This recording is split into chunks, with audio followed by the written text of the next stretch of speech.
Welcome to the Celtic Way Morning Briefing Live. It's Wednesday, 22nd of June.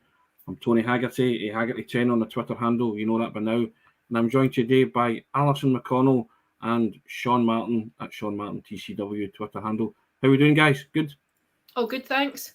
Aye, all good. Cheers, Tony.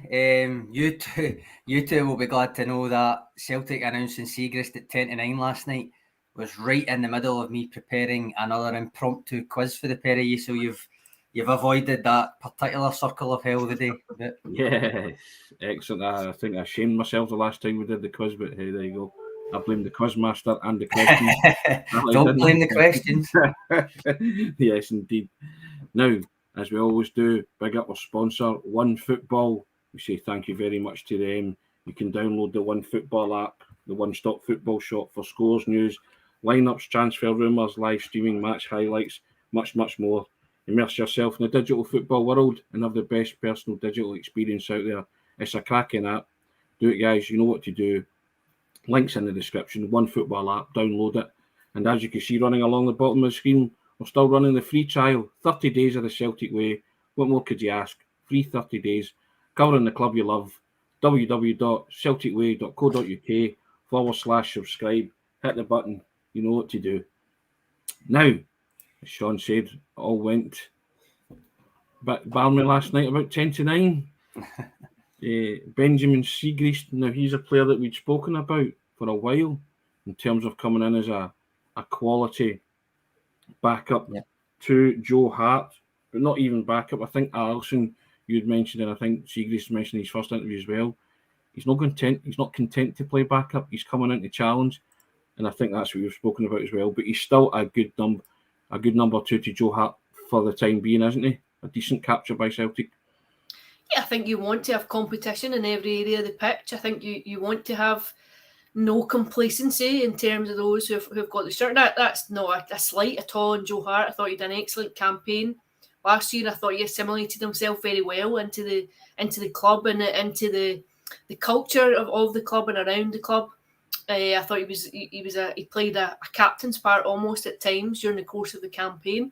But I think it helps to have a very competitive area of the pitch. I think goalkeeping is probably the most difficult place to get that balance, just because you don't have the same rotation of position, or you don't have the same opportunities to bring players in and out, or to bring them on for half an hour or whatever, the way that you do with an outfield player. But yeah, I think Siegrist at the minute, Joe Hart's got the gloves. He's number one choice, literally the number one. But I think Ben Siegrist, if you're signing a 4-year contract with a club, you've been used to playing first team football, your mentality is very much, I'm going in and I'm making myself the number one. And I think that's good for the manager to have that element of competition and players really pushing one another to be on their toes. I think the boy has got it to be number one. Sean, do you agree with that? That David Bradley, they're saying that Siegrist has got it to become the number one, despite that in the long term? Well, as I've said to both of you before, I've got my reservations on whether this is the type of move Celtic should be making, really. His shot-stopping performances aside, I think the jury's still out on whether he's actually Celtic class for me. His player profile doesn't suggest that he's going to offer anything different to Joe Hart, but then when thinking about it, maybe that's the point. Consistency of player type behind that backline. I mean, I felt, as most did, that if a new keeper was to come in, it'd be one either a lot better than Hart overall, or at least on par shot-stopping wise, but better with the ball. But perhaps this is just Postecoglou deciding that Hart is his number one, and it's better to have his nearest competition as a close match with him rather than something completely different. And I mean, we know Scott Bain is good with the ball anyway and seems to be happy in the background. Fair enough. That's slightly controversial. Can I use the word controversial? I don't know if it is. I don't know if I'd class that as controversial, but we've got plenty of comments coming in about him, quite a lot. In fact, Rab McCune, if I've got it right, he's on a wee day off the day after 2 weeks straight working. He's tuning in. Always good to see you, Rab. Mentioned basically what I said there, that his player profile is quite similar to Joe Hart. But again, pointing out that would actually bring consistency of selection, which is something I harped on about last year as well. I don't know if he's on yet. He usually is on. Regular viewer David Gillespie sent a tweet out last night which I'm basically just going to quote verbatim here because I think it's a great point.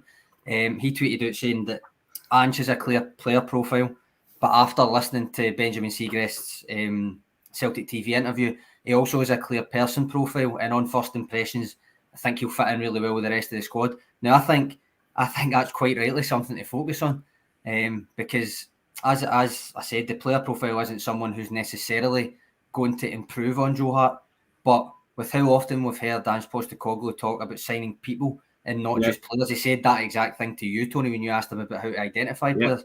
Then if Siegrist is capable of slotting in with the group on a personal level, as well as potentially pushing Hart competitively in training and then performing well when called upon, then having a like-for-like replacement between the sticks actually is a positive.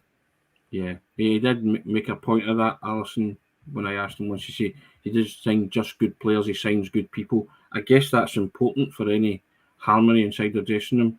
And if he's going to learn from Joe Hart, you want the two of them to get on for a start.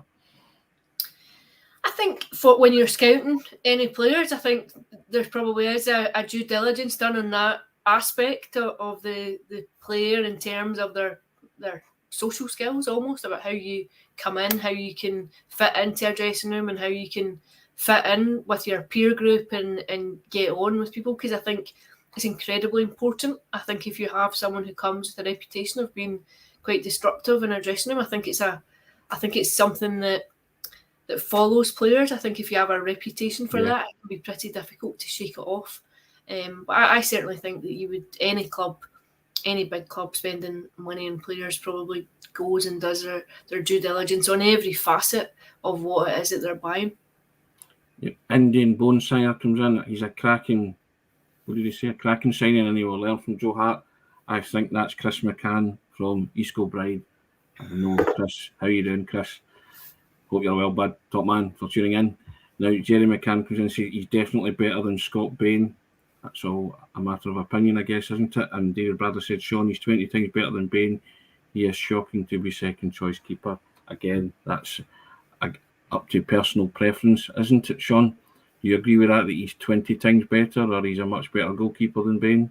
I don't know if I can exactly say 20 times better, but I think he is better than Bain. I think there's a reason that Bain seems quite happy to be back up at Celtic, and why Siegrist coming in and saying he wants to play, basically. I'd agree that he is better than Bain. 20 times better, I don't know, but he is better, I would say. Fair enough. Now, it also moved on in Argentina, Sean, where Alexandro Bernabei, there's a verbal agreement for £3.75 million transfer to Celtic. There's been all sorts of tearful and emotional farewells from Linus with the player, and a verbal agreement supposedly in place, and a 10% sell-on clause I was reading for Linus if he moves on in the future. Now that all seems to be heading in one direction. There's even reports that the player is also in Glasgow today, unconfirmed, of course, but you know what the social media and the Twitter sphere is like. Now, Alison, we've been talking about Bernabei for a while because it was more than just a rumour and a link, and we put up various profiles on the website. You can have a read at that. Do you think that this could become a flurry of activity for Celtic over the next few days with the likes of Bernabei and Siegrist and others coming into the club?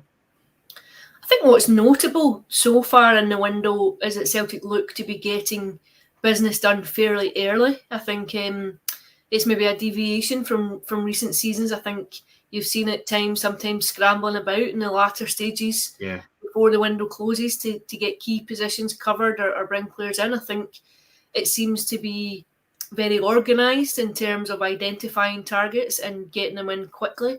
I think it would lend the impression that there are more to follow and that there have been plans in place to facilitate the execution of signings very quickly to get them in. And I think from next week, correct me if I'm wrong, but I think from next week the players who haven't been in international duty with their respective clubs are back into Lennoxtown to start a very early pre-season. I could be wrong on my dates there, but I'm sure it's there or thereabouts. And I think it's a summer without tension in many ways for Celtic, because you don't have these Champions League qualifiers. But at the same time, I think they'll probably want to do their business as early as possible. And I think there's another real crucial point that's been missed too about the qualification for the Champions League, is that what you don't have this summer is a need to sell anyone. What you're not going to have is having to cash in on a big player and having to allow someone to go out in order to offset any possible failure to make the Champions League group stages. So I think it lends itself again to a fairly settled squad in what you have. I think there are still a number of players that I think you would expect to go out either on loan or to other clubs. But I certainly think the impression immediately that you've gained since the window open is very much that there's an organisation behind the scenes. You expecting a busy week, Sean? I'm still expecting 6:30 on Friday night. Honestly, I'm absolutely convinced something's going to be released again at that time. But no, I think with the Bernabei thing, the video, I don't know if you both saw it, but the video of him leaving Lannis for the presumably the last time, getting into the dressing room and stuff, I thought that was a nice touch. I think it was one of the physios or masseurs. I don't know if they were actually meant to release it, but they've put it out anyway. There was also a picture, obviously purportedly one of his best friends intimating he'd be missing him. So those, along with the TYC report, which is a massive outlet in Argentina, confirming that there's a verbal agreement in place and that they would, as you say, Tony, retain a 10% sell-on clause, which is actually a decent, given his age, I mean, 10% is decent in Celtic's favour, I'd have said. Then it seems it's all systems go on that one. I mean, he's in terms of a player, he's great movement, quick on the ground, and in terms of footwork. So it's definitely a move that fits with like that kind of first team football and not a backup kind of recruitment thing that I've been going on about, which is exactly what Celtic, and I would argue Greg Taylor needs as well. We've actually got you covered. I say I. It's not me. It was Rithwik Rajendran, our scouting writer, has got you covered on Bernabei in a couple of ways anyway. So Rithwik had actually suggested him when he did one of his articles, kind of looking at 3 players from Argentina a few months ago. And since it looks like it's coming to fruition, he dug even deeper into his game and what he could bring last week. So that's back on the homepage for you. I'll put the link in the comments as well. And I've also taken it out from behind the paywall for anybody that wants a wee gander before hopefully subscribing as well. Nice one, Sean. And the comments are coming in about Bernabei. I've seen a few. Yep. You highlighted a couple, Sean, if you want to flick them up. There was a few. I've actually just for my own benefit. I'm going to put Frank's comment as a former sub editor. Frank, I feel your pain. Sorry. The just like O'Reilly, Siegrist will be pure entertainment value with all the various and hilarious incorrect spellings of their names.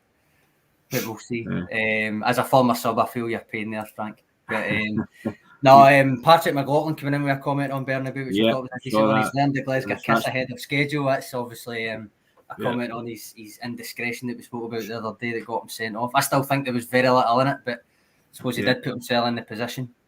Indeed.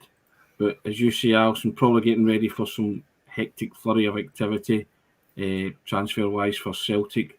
And also there's a link as well to 2 players that are still being linked and mentioned, Alpha Semedo and Vinicius Souza. You put an article up on the web today, Sean, that people can read if they want that, It's primarily because the Alpha Semedo link had kind of taken on a wee bit of a progression yesterday. So he's a big central midfielder, likes a tackle, likes a dribble too. But the question is basically how productive he is at both of those. So we've got an analysis of both Semedo and Vinicius Souza up on the site today by James Daly, which is an interesting exercise. It also considers how one or both arriving at Celtic might impact Callum McGregor's role too. So I've put the link in the comments, and I would encourage you to have a wee read of that as well. Alison, the point you made is quite a pertinent one about not having to sell players because of the last couple of days with the Josip Juranovic and Fabrizio Romano saying that he thinks he's going to leave Celtic this summer. But I think that's a pertinent point, that Celtic don't need to sell any players this summer, do they? Because they are in the Champions League group stages and they will recoup a lot of money. Yes, they're going out and spending some money as well, but there's no desperate need to say get an asset like Juranovic off the books. Yeah, I think so. I would qualify that though by saying everyone has their price. I think realistically, if someone comes in, what did Celtic play for Juranovic? 2.5 million. So you think if someone comes in and says we're offering 20 million and you've got a 15%, 20% sell-on clause, you're going to listen. It's just real life. It's just how it works. Celtic have formed very firm financial footings by following that very business plan of buying young, exciting talent that can be sold on. And I suspect if there was a serious offer, it would give them pause for thought. What you would say is they don't have to take it. It's not like you don't make it into the Champions League and you're maybe cashing in on an Odsonne Edward or a Christopher Ayer or Kieran Tierney. You could go down through the list over the last 5-6 years. You can see that there's been pretty big sales every summer. What you would have to say now is you don't need to do that. There's no requirement to balance the books by doing that because you are assured of this bounty that comes from participation in the group stages of the Champions League. Sean, you also made a point we spoke off air and you said that Juranovic is 27. He's about to be 27 in August, yeah. So it's not a youngster, is it really? No, it's not. I mean, the point I made to you, Tony, yesterday was just that the automatic comparisons were like Jeremy Frimpong because of position and stuff, but arguably the more realistic comparison would be Stuart Armstrong, given the age that he'd be leaving at. But no, I just think that when you think of teams potentially paying slightly over the odds for a player, they're not going to do it for an almost 27-year-old. So that's why I think if you ask for 15, especially if it's a Premier League club, with the EPL tax and all that was thought about, I think ultimately, as Alison says, everybody has their price. I genuinely do think if it was 10 million or more, then it would potentially be that price, even with his 4 years in his contract. But as Alison said, they don't need to accept any offer if they don't want it. It's got to be the right offer. So, I think it's the ball's in Celtic's court with these things just now. Yeah, they're in a strong bargaining position now, Celtic, aren't they, Alison? For a long time. Absolutely. And I'm being obviously tongue in cheek by saying 20 million. I know why. No. I just mean a figure that is bringing you a serious return on your investment. There's definitely there's definitely a figure there. If someone hits that you think it's certainly worth a conversation. Interesting, especially when you consider the way that Anthony Ralston has played and acquitted himself over the opening half of over the campaign last season. So. Yeah, I definitely think it's an interesting one. I saw it being scorched too. I saw like a few information journalists just saying that they felt as though he was pretty happy, that he'd enjoyed his status at Celtic, like the adulation that's come from playing and the fact he's a first team player. I think you also have to remember for guys like that is that there's a World Cup in November. There can be a danger of going to another club, not playing regularly, and all of a sudden your place in the squad is jeopardised. So I think that might be a consideration too. Yeah, that part of the kind of, I think it was one outlet really in Croatia, but that was the one part of the tweet that I kind of thought, well, actually that's a good point. Even though I says to you, Tony, yesterday that it doesn't seem low on confidence to assume that he wouldn't retain his place in the Croatia squad if he left. But the other stuff that was in the tweet was just saying stuff that basically was already known, that he liked Celtic, that he was a first team regular, all that kind of thing. But the World Cup thing was an interesting point, I thought. There was other news yesterday, lest we forget, by the way, Tony, that Liam Scales is away to Aberdeen. So John Boy there asking, what's your thoughts on that? Well, my thoughts are that if he's not going to get game time at Celtic, I'm always in favour of loaning players to other Scottish Premiership clubs, because it gives them that valuable experience in game time. And you and I always cite Ryan Christie's reinvention at Aberdeen, and he came back to Celtic a far better player.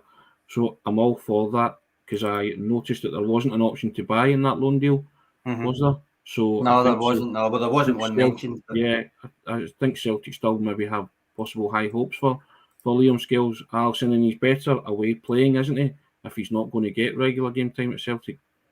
Yeah, it makes sense. I think it's a no-brainer. I think if there's an opportunity to go and play first-team football somewhere, then I think you take it. Yeah. Indeed. Well, I mean, we was it the three of us? I think it was the three of us actually spoke about this a couple of weeks ago when it was first kind of reported. And what I said then, I still think applies, which was basically that I think a loan move would be really beneficial for him. I think he's shown in flashes that he's got decent play. I think for his size and the fact that he has said before that he likes to play centre back, I think he needs to get to grips with things physically in Scotland more than what he has. Especially if he's got any designs on coming back to Celtic and actually challenging to play left centre back. I mean, when you mentioned Ryan Christie, I would always back going to Aberdeen. I was there for 6 years. I think it can be a really good move for people. I think Ryan Christie's the obvious one. Adam Montgomery was up last year. Probably not the ideal season to have been at Aberdeen, all things considered. I said about Liam Scales that I wouldn't be too quick to let him go permanently in this window, and I'm glad to see that they haven't. I kind of mentioned the last time we spoke about this that they're going to need to replace Andy Considine, who for years managed to nail down 30 plus, 40 plus games a season, either at left back or left centre back. The kind of early indications from up the road is that he will get game time at left centre back, and I'm really interested to keep tabs on that and see how he does, to see if he can maybe come back down the road and maybe put his hat in the ring to play there. Now, it wouldn't be the Celtic Way daily morning briefing if we didn't mention Michael Palin. I mean, Jota.